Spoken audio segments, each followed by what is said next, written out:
Hey, yo, it's me, Pops Fan Marmalade, and you're watching the Comics-Related Madness Network. Uh-huh. So come get some. CromCon. CromCon.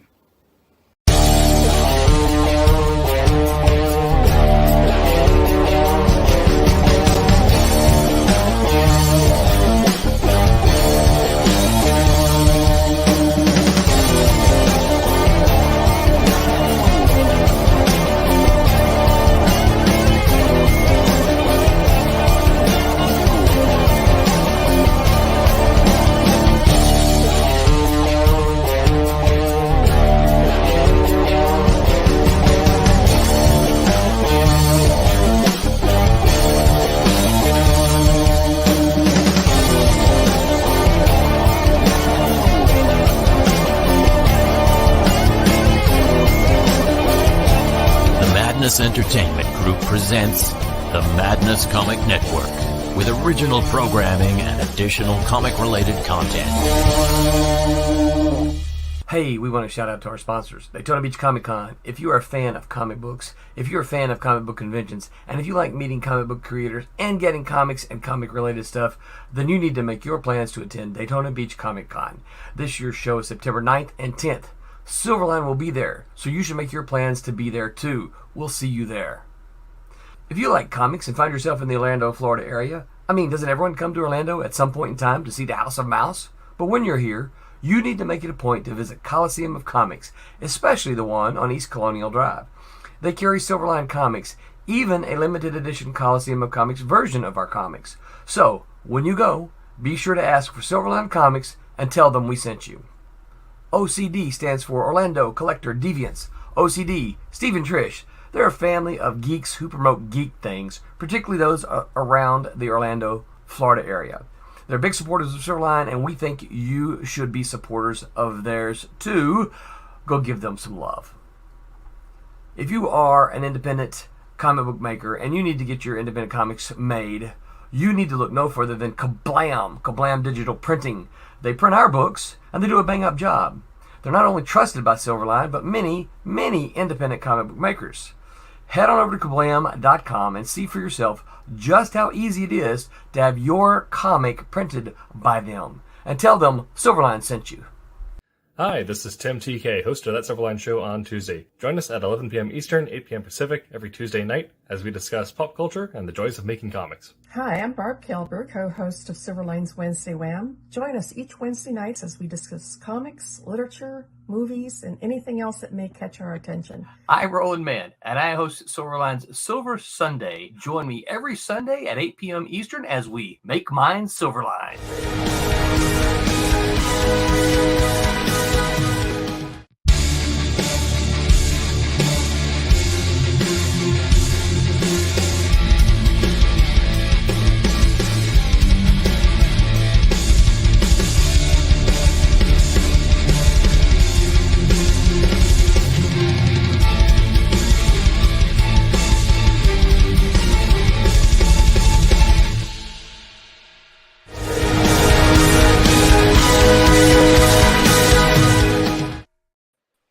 Hey, everybody. Welcome to Wednesday Night Wham.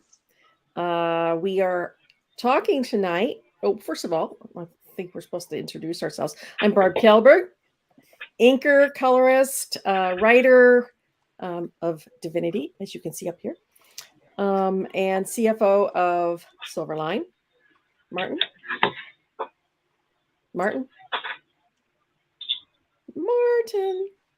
All right. Hello. Yeah. You want to tell us who you are? Quickly. Are you guys getting an echo? Just a little bit. Yeah, from you. Yes. Yeah, from you. Yep. Okay. Okay. Rob, you All better right. introduce yourself. I'm Rob Davis, penciler artist of Silverline's Twilight Grim, and known as the Venerable Artist of Wednesday Wham. Are we still echoing, Martin? Yeah. Okay. Yeah. Okay. Something's going on there. Yeah. He's going to come back. All right. And we have our guest tonight, Tom Mason, who we are going to grill on the very incredibly difficult task of writing comedy. Come on, be funny right now. Be Right. funny. Three guys walk into a bar. Yeah. For those of you who don't know who Tom is, he has written for comics for 30 plus years or more. He's been was one of my publishers for Malibu. He's also written for TV. He's got 19 credits for writing in comics. Wow.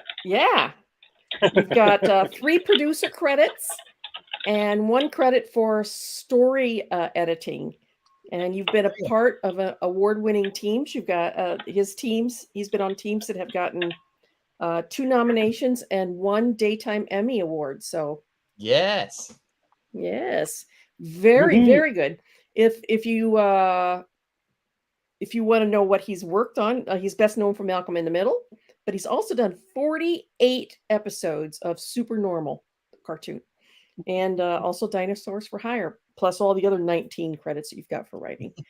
How in the hell did you go from comics to TV? Well, so the thing that you should know about me is that I'm a liar.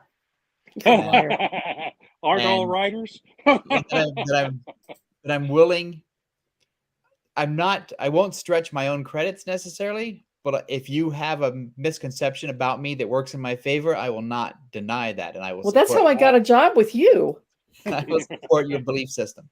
I lied my way into my first job with you. Yeah, so there's a rule among actors that when you go out for an audition and the producer says, "Can you ride a horse?" you say yes. Yes. And then if you get the job, you basically have 3 weeks to go out and learn how to ride a horse. Right. And so, Exactly. I had thought when I left Malibu, and I specifically thought, well, I've already worked in comics, and that's pretty difficult to break into. I think now I'll try television. And I got a guy I worked with at Malibu was the head of business affairs. Turns out he knew a guy who was an agent in Hollywood. He introduced me, and I was writing. I was in a writing partnership with Dan Danko, who was also an editor at Malibu Comics. And he took us on as a client, and he started sending us out to these meetings to various people, and to basically pitch ourselves and to look for assignments and to pitch TV shows. And that was mostly just to meet people and network and build up a network. And we landed a job writing 1 script for a cartoon show. And my boss was Seth MacFarlane. Oh, wow. And but he wasn't Seth MacFarlane then. He was like a little Seth MacFarlane, and he was working on staff at Hanna-Barbera, and he was doing this show on the side as the head writer and story editor. And then we turned in our first outline. We had not even written a script yet. And Seth MacFarlane quit the show because he had just sold Family Guy to Fox. And the producers were like, well, who can take your place as the head writer and story editor? And Seth recommended myself and Dan for the job because we had sort of bonded and become like, jokey buddies while developing the show. And so the producers then called us in and they said, do you guys know how to run a show? And we said, yes. Yes. Go get to the library and read up a lot of books. Well, because running a writer's room for a TV show is not that much different than running a comic book company. You have to coordinate. Really, yeah. You coordinate different people. You have different voices, and everybody. It's mostly paperwork. It's managing deadlines. It's helping people be creative and that kind of stuff, and pitching in when things are going to fall off schedule. So we said yes, we can absolutely do that. And so then we hadn't even gotten a produced script yet, and now we were already story editors and head writers of a TV show. And so that's sort of how we break in.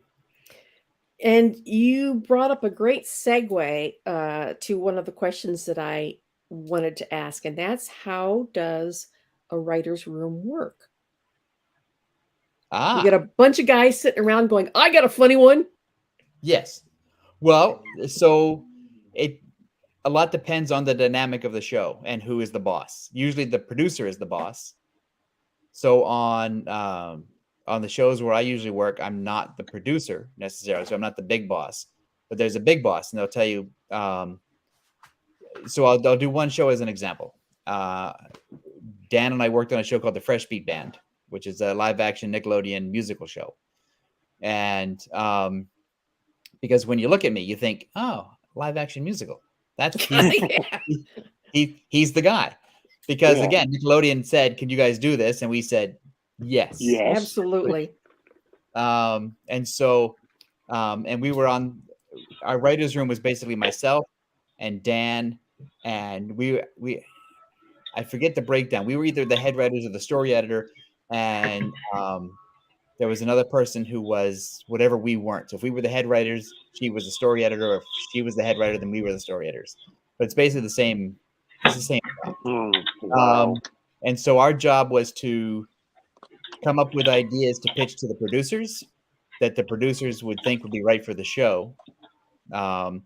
And so we would sit in the office all day, and we would just throw out, pitches. We would have a pitch session in our office of like throwing out, well, what if we did this kind of episode? What if we did a musical episode of, and you try to come up with things where it could be funny, but it could also be a musical thing. So someone sets up a delivery service that gets out of control. Someone has wants to play, can't decide which instrument to play, so they decide they want to play every instrument in the band. And how would that work? Or somebody there's a country western hoedown episode, and so there's all, you just try to figure out where the story can come from. And then the producer will say, well, we like this one. So you give him like several choices. Here's here's our choices, and he picks one. Yeah, we'd have to pick. We'd pitch 6, 7, 8 at a time, and they might pick 2 or 3 that they really want to explore, and then we'd go back and, depending on whose basic idea it was or who had the really good, take on it, I might write like a 1-page fake outline of it, or Dan might write one, or the other person might write one. And then we'd pass it around between us and try to fix it and make sure it was presentable. Then we'd send it to the producers, and they would bounce it back. And this was done. You don't get a week; you got like a day. You have to, because the thing is always, the crew is coming in on Thursday, and we're going to film whatever you guys have. So, let's do it. Every Thursday, you have we need a script, and so that's the engine that drives it. It takes 39 weeks to make 20 episodes into that system. And are you like editing right up to the last second? Oh, so the way we worked is, so Monday morning would be a production meeting for the script that was going in to be shot the following week. So in 9 days or 10 days. And then it would be followed by a table read of the script that was going to be shot that Thursday and Friday. And we would get notes from the table read. And the table read would be all the actors, the producers, a network person, and I think 1 or 2 other people. So we do the table read. We'd get notes on the table read. And then whoever was in charge of the script that week would spend that Monday rewriting the script based on the notes that came out of the table read. And then Tuesday would be the rehearsal. So the cast would rehearse down on the set. And then there'd be notes that came out of the rehearsal, because there's staging issues. There are lines that don't work. There are lines that work great on paper, but don't necessarily work once you say them on the stage. Or there are lines that are really clever, but are difficult to say. So you want to sort of work around the difficulties that somebody might have saying them. And then there might be prop difficulties, because they can't get a certain prompt, so you have to rewrite for a new prompt, and all that comes up during the rehearsal process. And then On Wednesday, there is the dress rehearsal, and that's when all the network people and the really important people come in to watch the dress rehearsal, which is basically doing the show live for everybody. That includes the dancers, that includes the songs, that includes the entire cast and every shot, every scene. And then you get notes back from that. And the dress rehearsal wraps up at around 7 o'clock, and you have about 4 hours worth of notes to write. So you're there till 11 o'clock at night. Oh my God. Writing. Then in the morning, you're back on the set at 7 a.m. because they're shooting it. It's now live. It's a live set, and the 100 people from the crew are there. And you're going to shoot in 2 days. And if you're the writer who's been following it throughout the week, you're also the on-set writer. So if anything happens during the shoot that needs to be adjusted, you're there. You're on call. You're like a doctor. And so you come down to the set several times a day. While all this is going on, the other writers are working on the script for the following week, and you'll repeat this process again and again and again. Good Lord. So you're constantly writing up until like the very last shot. Wow. And have you ever had an idea that you thought was just like the best joke or the best funny thing that you'd ever written, and it either flopped big time or the producer said, nope. Oh, constantly. Yeah. Oh, that happens like every day, every week. It's I've been called the smartest dumb guy or the dumbest smart guy.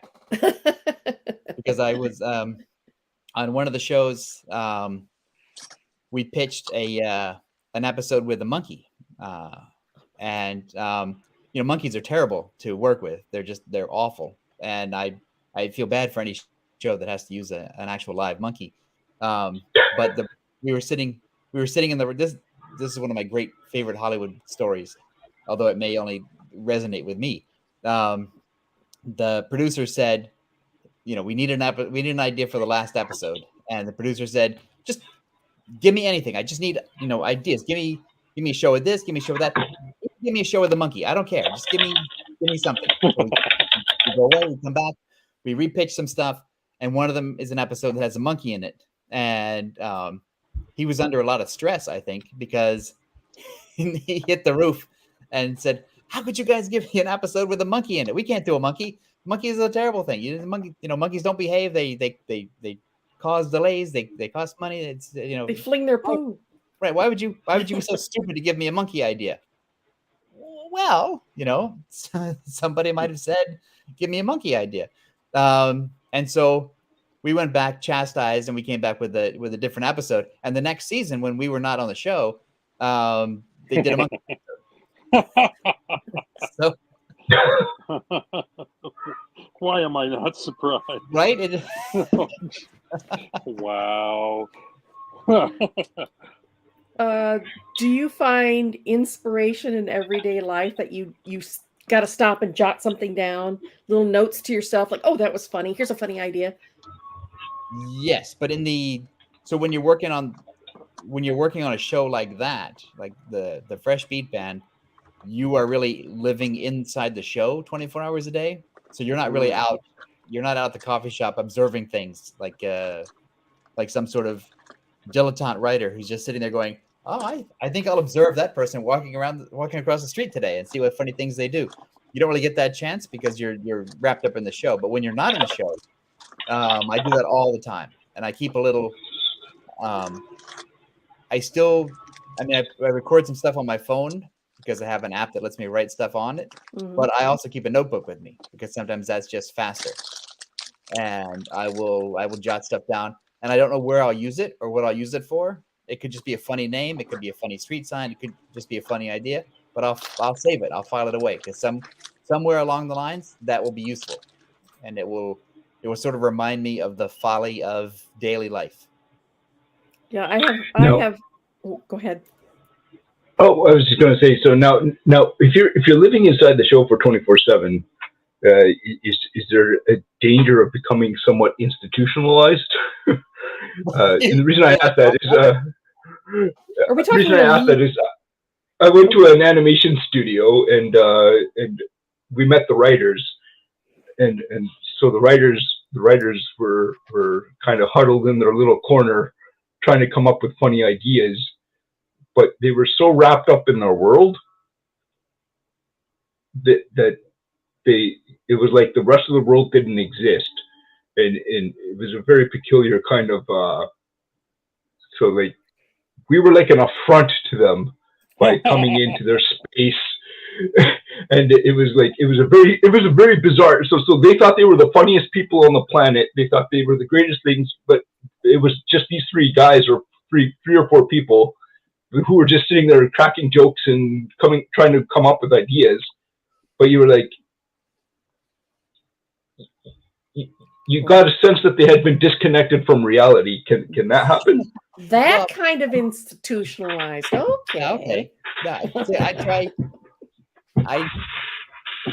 I'm fairly socialized as a human being, and so and I think that I don't like to go off into I mean, when I have the idea and I'm writing it, then yeah, I sort of like to go off into my little zone and tap it out. But I also like to walk around and talk to the other people and sort of make my presence known, and also because it's the thing about making a show, whether it's a live action show or a cartoon show or whatever, is it's a team effort, much like comic books are. You can't, I don't lock myself away and then hand my paper out the door and say, here's my genius for today, make my show. Because I don't think that's not helpful, and I don't think that works, and I don't like to work that way. I much prefer like here's some ideas, give me some feedback, I'll get you some more ideas, and we'll just play around with it until we make it work. And you don't really get that if you lock yourself in a room and sort of think of yourself as, well, I'm the writer and here are my directions. And so it's because it's the same thing. If I was doing a comic book, I want to talk to the artist a lot and just say, well, what do you like to draw? What do you think? You're the person who has to put it on the paper. So if you tell me it doesn't work or you have a better way of doing stuff, why would I not listen? Mm-hmm. Because I Good think, attitude. Because I used to read stories about Neil Simon, the playwright, and he would make the actors always had to say everything as he wrote it because he was the king of Broadway, and that's fine for him, but that doesn't work for me. I don't think of myself that way. I'm a teammate. I'm a team player. Speaking of Neil Simon, are there comedians or script writers that have inspired you or influenced the way you do things? Well, so I read a lot as a kid because that's the golden period where you have nothing but time. Right. So, so I read a lot of P.G. Wodehouse when I was a kid, which is basically it's a comical version of Edwardian England, which I didn't really sort of understand because I grew up in the country of Virginia and the countryside of Virginia. So that I don't know what that life was like, but I enjoyed the books. They made me laugh. Is that Jeeves and Wooster? Yes. Okay. Jeeves and Wooster, yeah. Great stuff. And I was more influenced by guys like Buster Keaton and W.C. Fields and the Marx Brothers and S.J. Perelman and things like that I read a lot of as a kid because my dad had a lot of those kinds of books and he watched a lot of those kinds of movies. And if you wanted to spend time with my dad, you would watch the Marx Brothers. Oh boy. So, which, isn't such a bad way to grow up. So I grew up watching things that were just odd for a 7, 8, 9, 10-year-old to be watching, but that's where it sort of all began. And then I gravitated towards stand-up comedy. So I would follow guys like George Carlin or Robin Williams Robin Williams, what a genius. People who are just, and it's like all kinds of comedy, either observational comedy or just crazy comedy. Jerry Seinfeld, which is the like observational comedy. Mm-hmm. And I like the comedians. Well, I love comedians like Dangerfield, who is just like joke. But I also love the comedians who tell a story that leads up to a series of jokes. Where there's just like the storytellers, yeah. Yeah, where like Elaine Boozler would just start a long run of stories about her day, but there'd be like 6 or 7 jokes coming out of the one scenario. And same thing with Jerry Seinfeld. When he gets irritated about the grocery store or the airplane or the whatever, it's a run of like 5 or 6 jokes. So I tended to gravitate, as I got older, I tended to gravitate more towards the storytelling type of comedian, because they were telling a story that made sort of sense, but in that story there'd be 6 or 7 good jokes. I just listened to Adam Wade podcast, or his audiobook. This is Adam Wade, and he starts at the beginning of his life and goes up to the current time, and he tells about his entire life, and it's inspiring. It's sad in some spots, but it's so funny in others, so he's a very good storyteller. And he narrates it, right? I mean, he does Yeah. the audio. Oh. Mm-hmm. Yeah, it's good. And so what happens if you're not feeling funny that day? You don't get paid.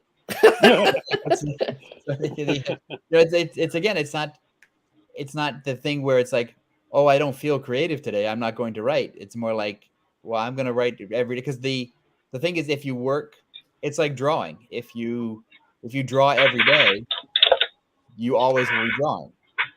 You don't just draw when you feel like it. You draw. Well, I know some people who do.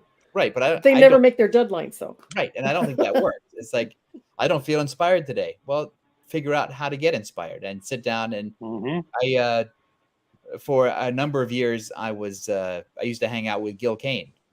Ooh. And Gil always said that he never sat down to just do a page cold from a script. He would always do like an hour at the drawing board of just doing those weird sort of stick figure Gil Kane sketches that he would always do, and that would just warm him up, and that would get his brain working and get his hand working again. And then he would look at the script after he was all warmed up, and then he would go and he would draw. But he kept the schedule, and I'm friends with Howard Chaykin, and Howard keeps the schedule. So if he, there's no not feeling it, because the deadline nature of comics and television is just, you're going to have to feel. You're going to have to. It's not for the project to inspire me. It's for me to understand how I have to get in the rhythm of creating. Yes, I absolutely agree. As somebody who's it's a muscle. It is. It's a muscle. Yeah, you have to exercise the muscle. It's a muscle. Right. It's a mental muscle, but it's a muscle. Yeah. Because if somebody now, needs, go ahead. Yep. So I was just going to say, has there been occasions where you've written something and it was absolutely like, you thought it was absolutely hilarious, and it probably was hilarious on paper, and everything was like spot on, but the execution just fell flat?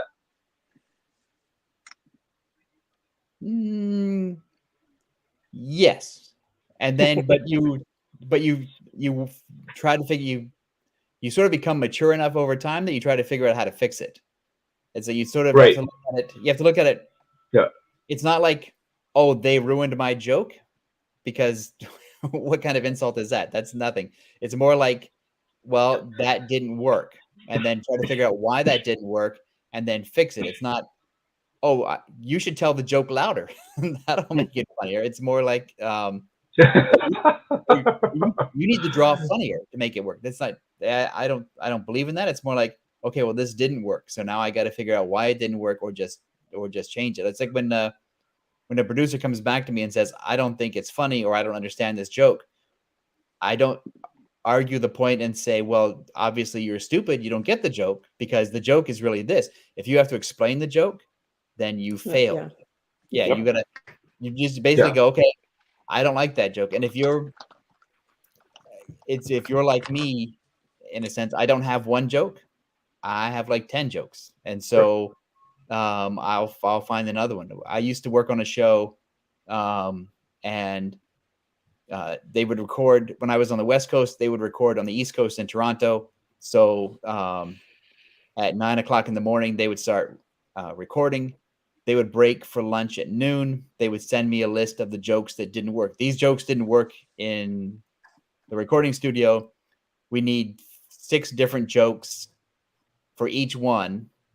within the hour when we get back from lunch. So I'd get into my office at 9 o'clock, which would be 12 o'clock their time. I'd have an hour to come up with 6 jokes for 3 different lines. And so and I have an hour.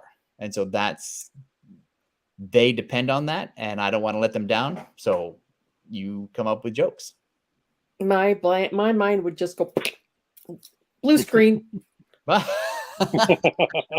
I think some of it having a deadline actually kind of like puts you in the mode, right? You have to turn your brain on and go, right?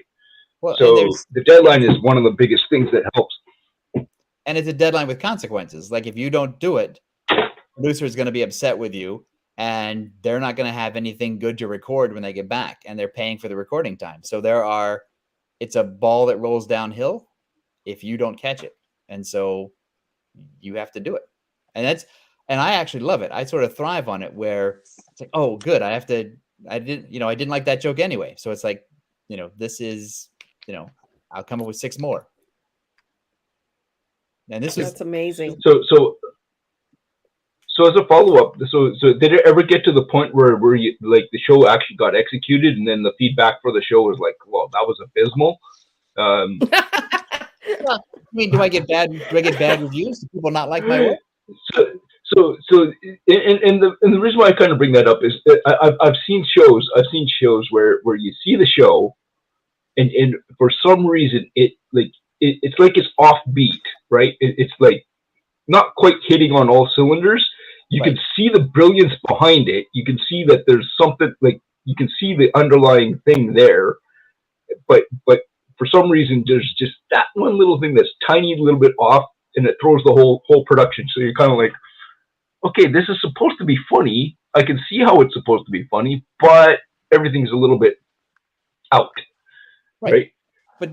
But sometimes you don't. I mean, a lot of times I wouldn't have any control over that. And so once I do my stuff and I turn my stuff, it's sometimes by the time the show airs, I've been off the show for a year, and I'm already on a different show. Oh wow!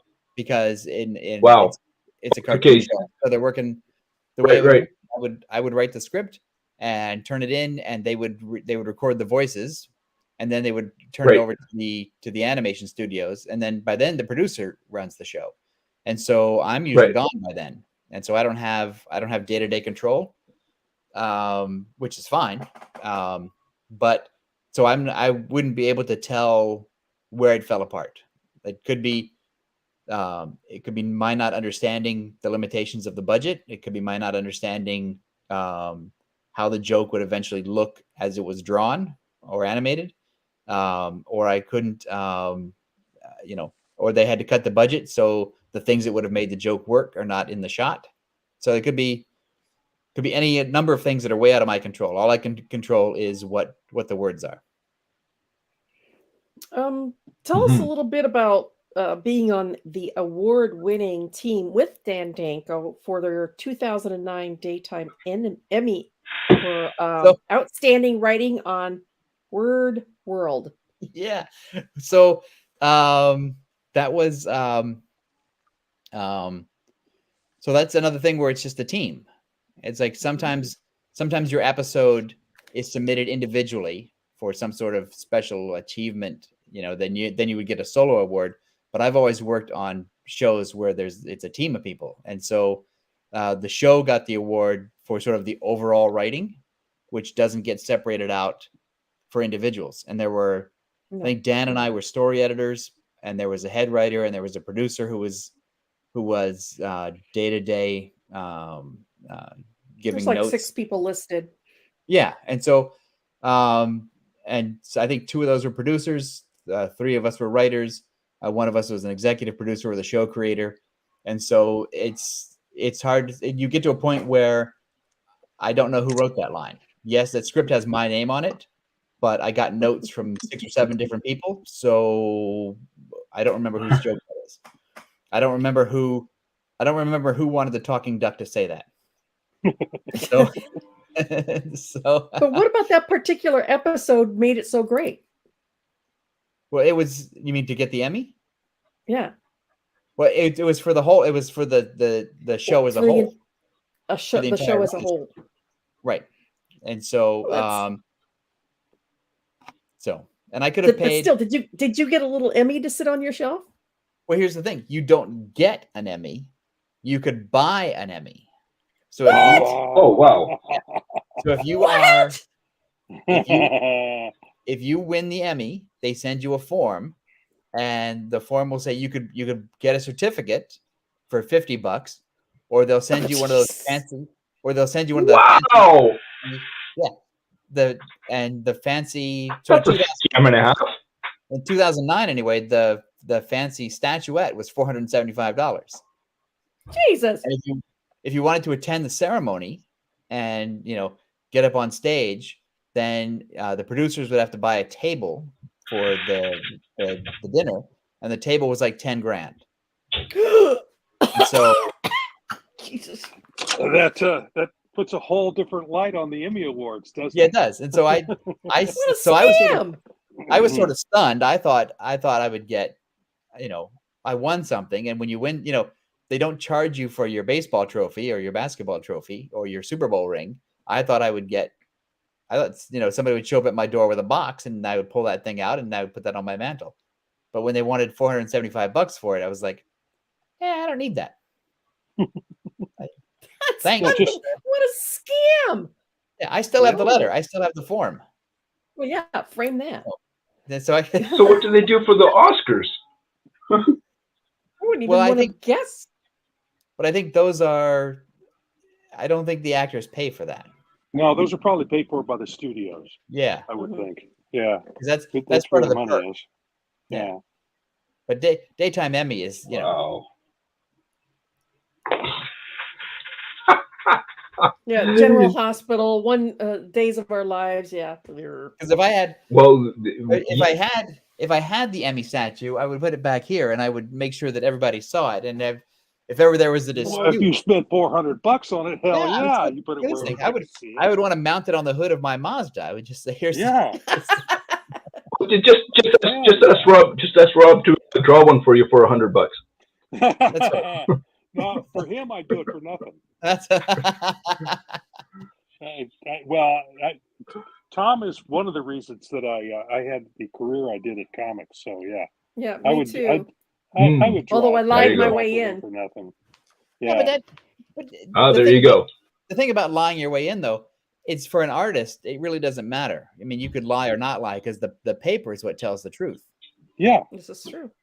And so you hired me to do gray washes, and I didn't know what a gray wash was, but I said I knew I could do it. So I went home and I did 2 issues of gray washes, and then you guys hired me as an inker, and the rest is history. Yeah. Yep. Still a great. But yeah. All right. So Tom, why don't you walk us through like a scenario where you come up with your like an exercise that you do to come up with your jokes?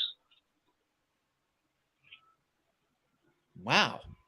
I don't really have one. I read a book a long time ago called The Comic Toolbox by John Vornhaus.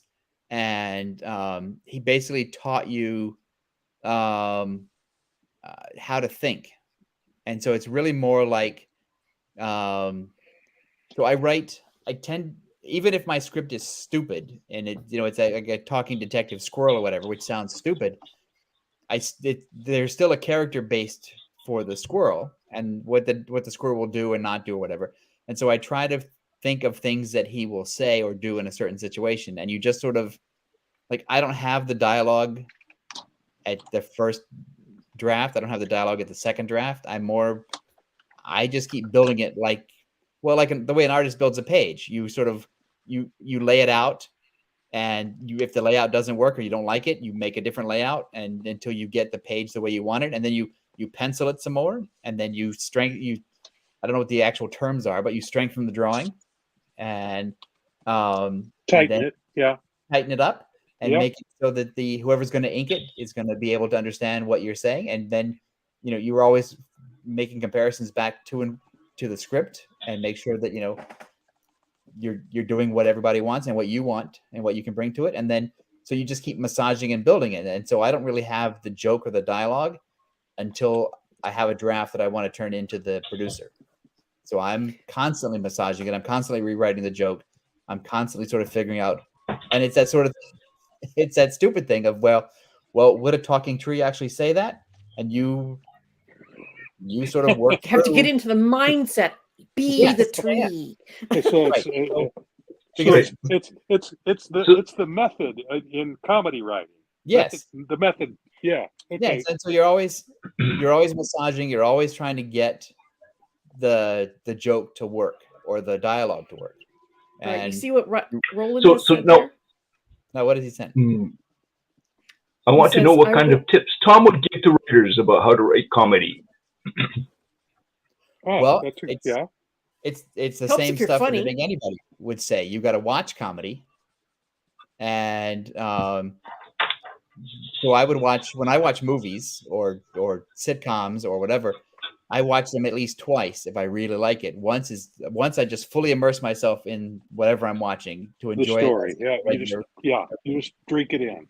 Yeah, and then I go back and I think, I wonder how they did that. I wonder what they did, and then I will sort of study it and go scene by scene and try to figure out how they put it together. Like the old Frasier show, not the new one they just did, but the old one was always done like a play, and like a farce. There's a lot of door slamming. There's a lot of confusion. There's a lot of misunderstandings, and so you just sort of take it apart like that. And if I'm doing a show with Detective Squirrel, then I watch a lot of detective shows and I watch a lot of little kid shows where kids are solving mysteries or puzzles or whatever, and you just sort of you get into that mindset of those kinds of worlds. If I was doing a Sherlock Holmes project, I would read a bunch of Holmes stories, but I would also read a lot of just general detective stories to see what they do. And if I was doing a horror project like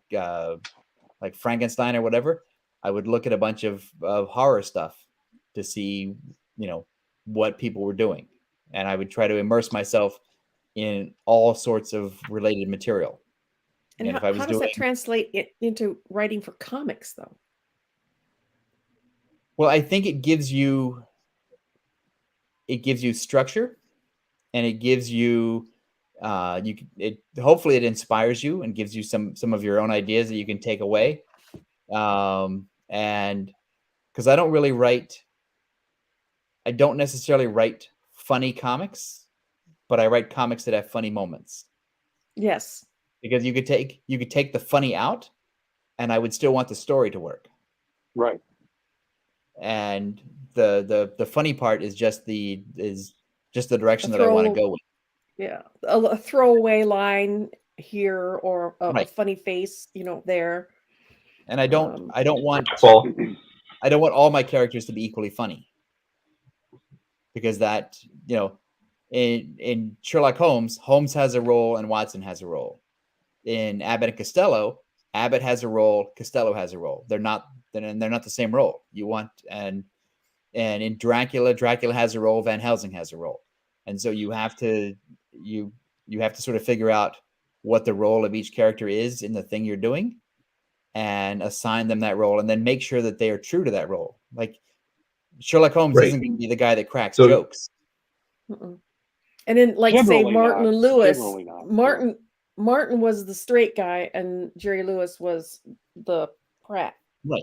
The clown. He was the clown. and- Yeah. Yeah. And Martin was the one who was just trying to get through his day and trying to understand how things could get done and how they could be successful. And Lewis is the one who is just, It's Abbott and Costello are the same way. Yes. Abbott's the straight man. Costello's the the, incompetent. Yeah. but if you had two Costellos, that's monotonous. If you have two Jerry Lewises, that's terrible. So you have to Oh, figure God. out. One was Right. enough. yeah, you have to have the straight man and you have to have the funny man. Right. Yeah. But then you get stuff like the Three Stooges, where all three of them are just, but they're different kinds of funny, Yes. clownish. So But in the they Stooges, play off each other. and the Stooges Yeah, still had a Moe. hierarchy. Moe is still Yes. sort of the leader. Curly is sort of Curly or Shemp are sort of the loose wires, and then Larry is sort of the regular guy.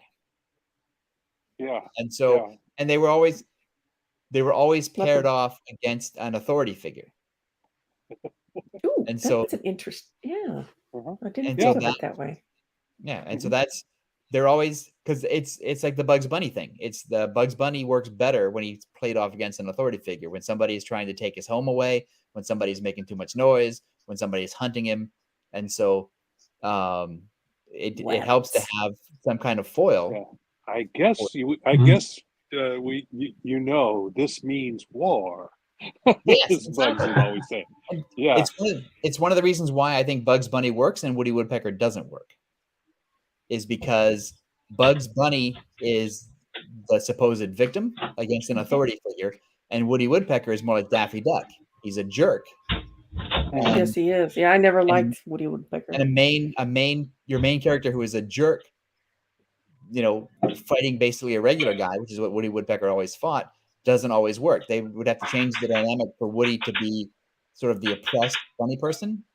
He was unsympathetic. Yes, yeah, because he's a jerk. Mm-hmm. You don't feel for his problems. Bugs Bunny doesn't become a jerk until you feel for him, until he's being threatened by the outside forces. Woody's just a jerk 24/7. Yep. As soon Yes. as he enters the scene. Yep. Yeah. Yep. Absolutely. Yep. It's why Tweety and Sylvester works. It's why Roadrunner Coyote works. Yeah. Did you always have a natural inclination to be funny? Because you're very witty. I mean, let's not beat around the bush. You're very intelligent. You're very witty, and the quips just roll off your tongue. Have you always had that natural ability, or did you have to teach yourself to be like that? Well, so here's what I think happened, because I think none of us are really good at finding the origin of our story unless we're told it over time. But I used to I was a quiet kid, and I was always brought up that children should be seen and not heard. And that doesn't work for me necessarily. But what I learned is I loved jokes. I love funny stuff. And I used to read a lot of joke books. And what I found is that I was not good at telling a joke. Like if you say, "Oh, Tom's here. He's funny. Tell us a joke, Tom." Yeah, be funny, Tom. Come on. I don't have a joke for you. I'm more conversationally funny. And so, but with a joke book, what I did is I memorized a bunch of stuff. And then in school, so 2nd grade, 3rd grade, 4th grade, a teacher would ask a question. My brain would go, "Oh, I know this. I have a punchline for this joke that I stole from a book." And I would repeat that back, and it would get a laugh from the other kids in the class. And I thought, well, this is fantastic. I love instant gratification. I love this. And so, depending on your point of view, I just got worse at this. And so I would always, if you were a teacher, you got so bad, you got a job. If you were a teacher, I became terrible at this. And if you were a student, then I became really good at it. And so then I just started I taught myself to be able to make up jokes sort of on the spot based on what a teacher would say or an authority figure would say. And then I used to as I got older, I would stay up late and I would watch Johnny Carson. The master. And he would tell topical jokes. And his timing was perfect. And so I would find opportunities the following day where I could use that punchline in a conversation with the teacher in front of the class. And so I could get a bigger laugh or a topical laugh. And so I was always looking for a joke, and I never would tell a joke or make a smart ass remark in a way that would be like, "See what I did? Look at me." I would always it was always sort of sly and under the radar. And lay it out there. Just lay it out there. To take, yeah. Right. Yep. Little off the cuff throwaway. Right. As if I thought of these sort of witty bon mots all the time. and oddly enough, that worked really well. And so then I started writing stuff, and then I started drawing. I was originally going to be a cartoonist, but that's a terrible business to be in. And then I just became it's newspaper or magazine cartoonist is almost as bad as comic book artist or comic book writer. Those are terrible careers. in the modern era, I don't wish on anybody, but here we are. Yeah. Yep. So I just became a smartass. And then And it takes work to be a smartass. Well, what it is you had a quiver and you started putting arrows in it, yes. and then you would pull out the proper arrow for the target that came up that day. Yeah. You just had a big quiver because you were constantly filling it. And Yeah. I learned something that's very valuable, I think, which is don't punch down. Yeah. And so, I mean, I'm Yeah. sure I punched down early in my life because I was stupid and I didn't know any better. But over time, you figure out comedy works better when you're puncturing pomposity and authoritarian figures and bosses and jerks. It doesn't work when you're punching down people who are helpless or needy or whatever. That's just Yeah, that's bullying. That's right, bullying, and that's not funny. yeah. And so you want to, if Not you want really. to laugh, you kick it upstairs. Yeah. That's a good observation. Very good. So now, what kind of things would you do to kind of alter the timing of your jokes? Because sometimes comedians fall into the same. Yeah. They always have Rhythm. the same kind of rhythm, right? And it, like when you start picking up on it, then you're like, okay, I know the laugh is coming here. I know the laugh is coming here. I know the laugh is coming here. What kind of things do you do to kind of shake it up a little bit? Well, so I'm not a stand-up, so I don't have there's no rhythm necessarily to it. And so my joke for my writing would depend on the execution. So my joke would depend, if I was writing a joke, then I would depend on someone like Rob to sort of like, I might think it's funny, but I would depend on Rob to make that joke work because he has to draw.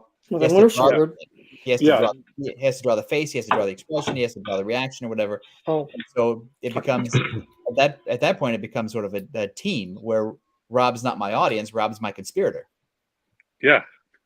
And so I depend on other people to sort of bring out. Hopefully, Rob sees the same joke that I do and is able to bring it out and hopefully even elevate it, make it a better joke. And Yeah, so that's the trick is to see it from the same position as the artist or as the writer, and Right. then sometimes to see a slightly different angle and Yes. take it in a little different direction, which can Yes. elevate the whole thing. I call it synergy, where you get two collaborators together like that, who they build off of each other, and the sum of them together is bigger yes, than it would have been if either one of them worked by themselves. and you can see Justice League International way back in the day when DeMatteis and Giffen were writing it. They had an excellent synergy. And even though they were telling a superhero story, there were so many funny moments in it. And the expressions on the faces. right. Perfect. And people still remember that. I mean, that's Oh my God, that's yes. because it really because all that stuff it wasn't just jokey. It was all character-based jokes, and so you remembered Blue Beetle is this way, and Booster Gold is this way, and you know, and Beetle and Booster always got a con going or a new get rich quick scheme going, and Guy Gardner was always a jerk. Right, and that sort of that point of view had not yet been done in comics before, where you didn't have a superhero comic where two of the main characters were always running a con. Yeah. Or And trying so to I get think- rich. Right. And that's, I think, Yeah. It sounds like a Gordon Corman. This sounds like a Gordon Corman book. That's Booster Gold. That's Booster Gold's whole deal is that he came back in time to get rich. right. Yeah. And it was like, I got a great idea for a business. We're going to sell ice to Eskimos, stuff like that. Yeah. It's way. It's like he had a copy of the baseball yearbook from Back to the Future. Yeah. Exactly. He's gonna bet on sports events till he's rich. So now, Tom, did you do Dinosaurs for Hire? I did. That he created Dinosaurs For Hire. So okay, so that's a fairly humorous book as far as I understand. So do you want to talk about the conceit of that? I mean, first of all, the premise is hilarious. Dinosaurs for Hire. Okay, so all right, like what do we got? What do we got going on here? Like, all right. So that and again, what's the conceit? What's going on here? So that began as something different. So at the time, a guy named Jan Sternad had a publishing company called Mad Dog Graphics, and he was looking for something to an idea that he wanted, pitch me some ideas, because I used to hang out with him a lot when I lived in LA. We would always have lunch together, and he and myself and another guy, Mike Valerio, who was a TV producer, would always hang together. And so Jan was looking for stuff to pitch, and my friend Mike said, there's a photo of Elvis Presley with Richard Nixon where they're shaking hands, and Richard Nixon is giving Elvis a sheriff's badge, and I remember that. and basically deputizes him, and Nixon trying to appeal to the youth culture. Yeah, right. And it was deputizing him in the war on drugs. And even though Elvis was, fat Elvis and was all bloated and full of drugs, he was the guy.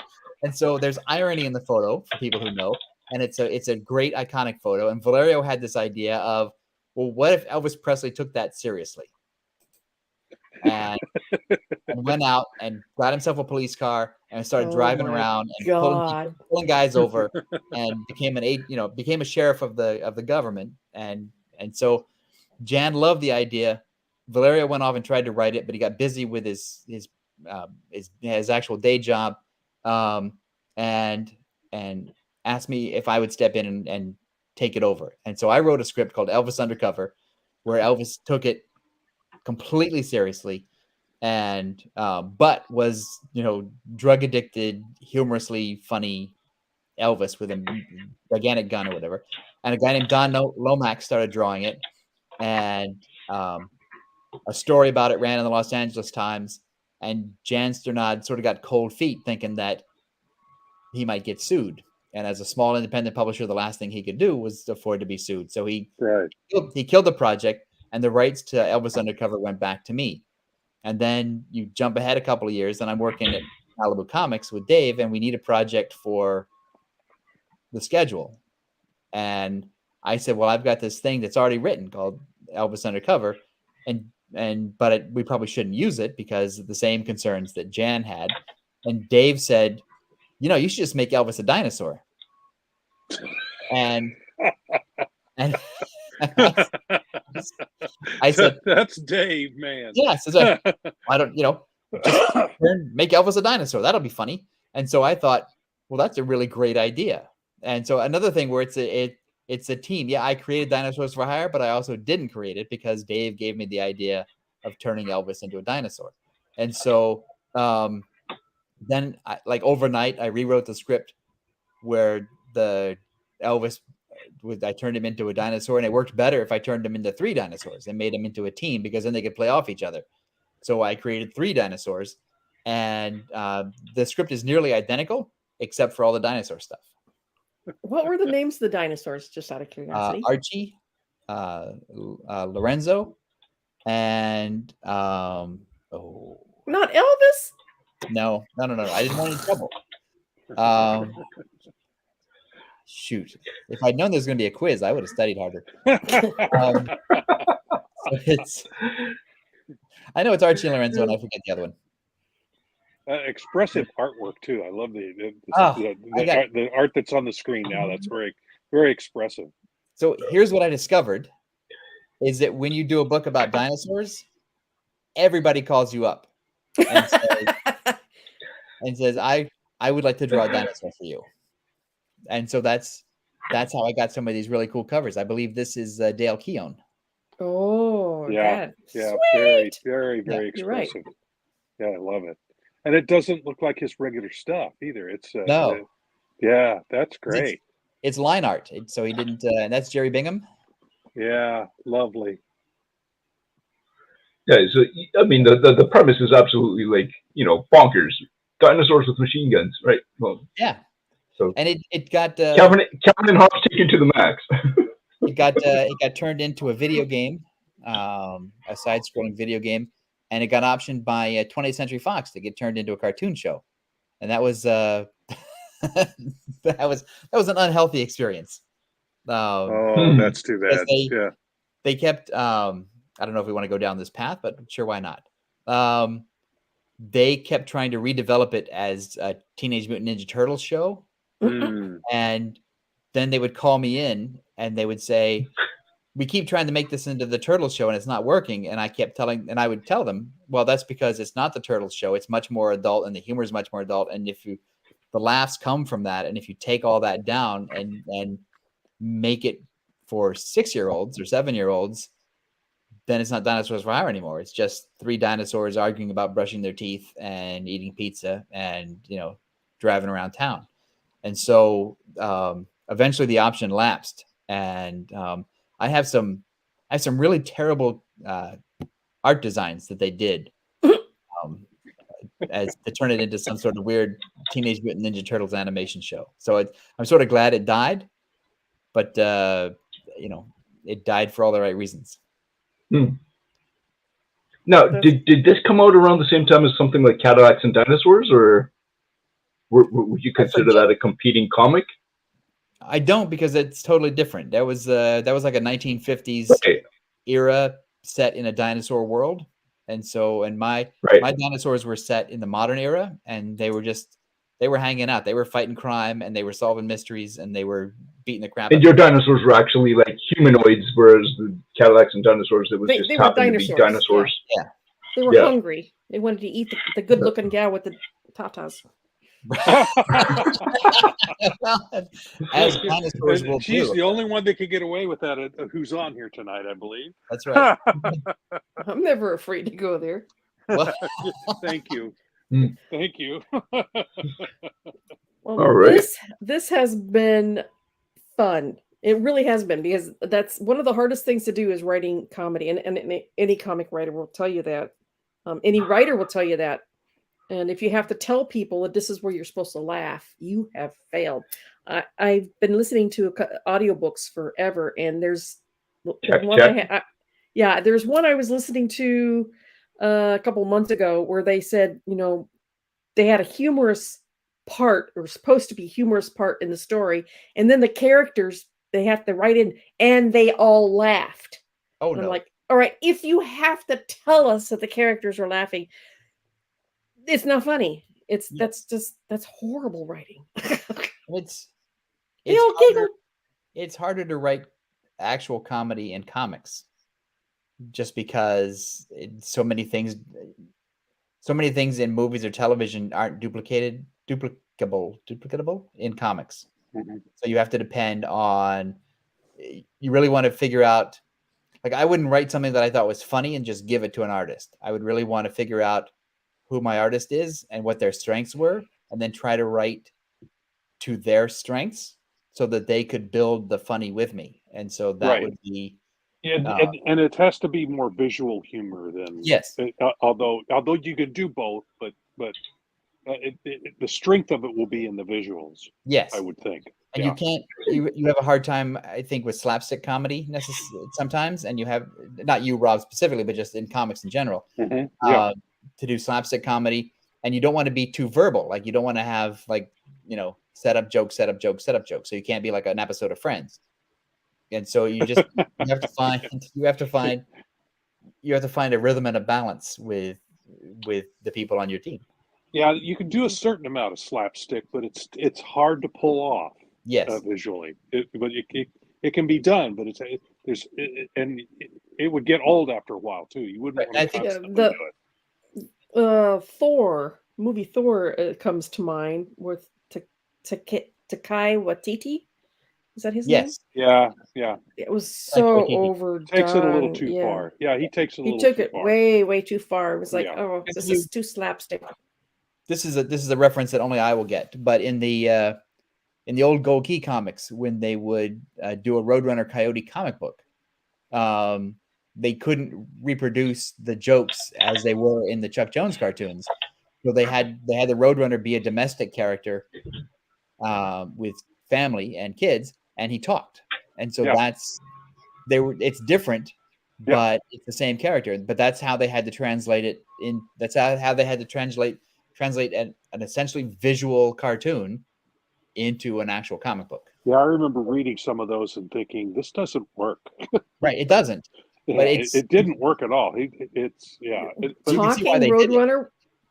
when Yes. all we're used to is bloop, bloop, bloop, you Yes. know, Yeah. Because you can't, with the tongue.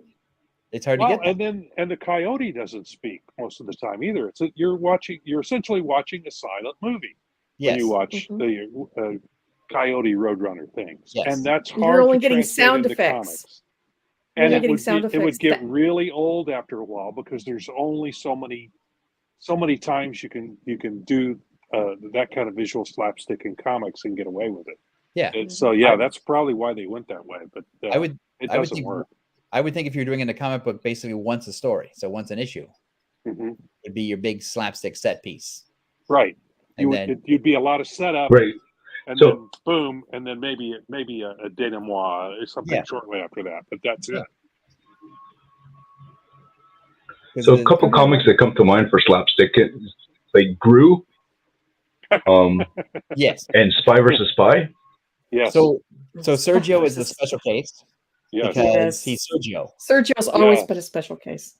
right? And Yeah. so I think I don't know if he's the exception that proves the rule or if he's just the exception, but he is the dynamo. Like he's the guy who can do it. And I'm envious. He once sat in my office and just drew like a full page piece without penciling, and he did it in like 15 minutes. And it's like, Yeah. I- He's I- incredible. He I don't is even- incredible. I watched him do it and I don't understand it. And so it's Yeah. He did a book for Malibu called Magnor, if I remember yes, right. Mighty I Magnor. have a copy of it here in my studio somewhere. Which is grew in as a superhero more or Yes. less. Now he's and I think Don Martin used to do it too. Yes. Don Martin could Yep. get away with slapstick. And then but and Kyle Don Baker. Martin- and who? Kyle Baker, yeah. Kyle Baker. Yes. Yeah. Kyle may be the better example because because Spy versus Spy and Don Martin are basically just one pages. Yeah. Or 2 pages at best. And Kyle Baker is one who can do it for an entire 24-page story. Yeah. And so yeah. Did it very well. He did the Plastic Man series. It was hilarious. Yeah, yes. it's in my collection. Yeah, I think he was a genius on that. He was Mhm. I wish that had sold, gonzo amounts. It should have, but yeah, that's the Yeah. way it is. Comics are a weird beast. Yep. Well, we've gone over And our on that hour, note- so we should. On that- Yeah, on Now that's that not the room, note, John. that's a great spot to stop. Look, we've Comics talked are a about weird sales beast. figures now. But yeah, we're gonna wrap it up since we've run over our 1 hour. Oh, look at that. We But it's always been a do. lot of We always fun. do. I know we It has. always I enjoyed do. this. Thanks for having me on. Well, thank you for being on because what are we doing here? Oh, by the way, we have a Kickstarter on at the moment. Yeah, let's not forget There that. we go. Yeah, let's not forget that. Issue 4 of Cat and Mouse just dropped. So Yeah. Yeah, we have a I haven't got my Kickstarter. copies yet. I haven't got my Ah. copies yet, and I I got worked my on it. digital copy yesterday. So this morning. Yeah. We currently Yeah, have a boys. Kickstarter running. So it's hang on here. I'm looking to see how we're doing. It's a double feature again. It's Cray and Switchblade, and we've got 3 days. 3 days. I had to check. We have 3 days left to go to meet our goal. Folks, if you want any back issues whatsoever of any of our books, you can get it during the Kickstarters. They're So all if you've available. got, Awesome. for instance, Divinity, number 2, but you don't have 1 and 3, now you can get those on any of the Kickstarters. Please just Google Cray, Krey, and Switchblade, and I'm sure it'll pop right up. Or go to Silverline Double Features. And there's a ton of original art there as well. If you're into that, Yes. I don't know how much of that has sold Yep. this time, but last time a lot of it went. I'm hoping we'll do that again this time. Yes. We have a Because very generous fan who likes to buy up a lot of our art, and so if he buys it all up, then there won't be any for you guys out there. So you guys better get Yeah. out there and get it before he does. Get it. Yep. Get your name on there. Yep. All right, everybody. Thank you for tuning in. We really appreciate our audience. We appreciate every single one of you guys because you make it all worthwhile what we're doing. So, yeah. So, as we like to say at the end of every show, make mine Silverline. Make mine Silverline. My name is Ross Ritchie from Boom Studios, and make mine Silverline.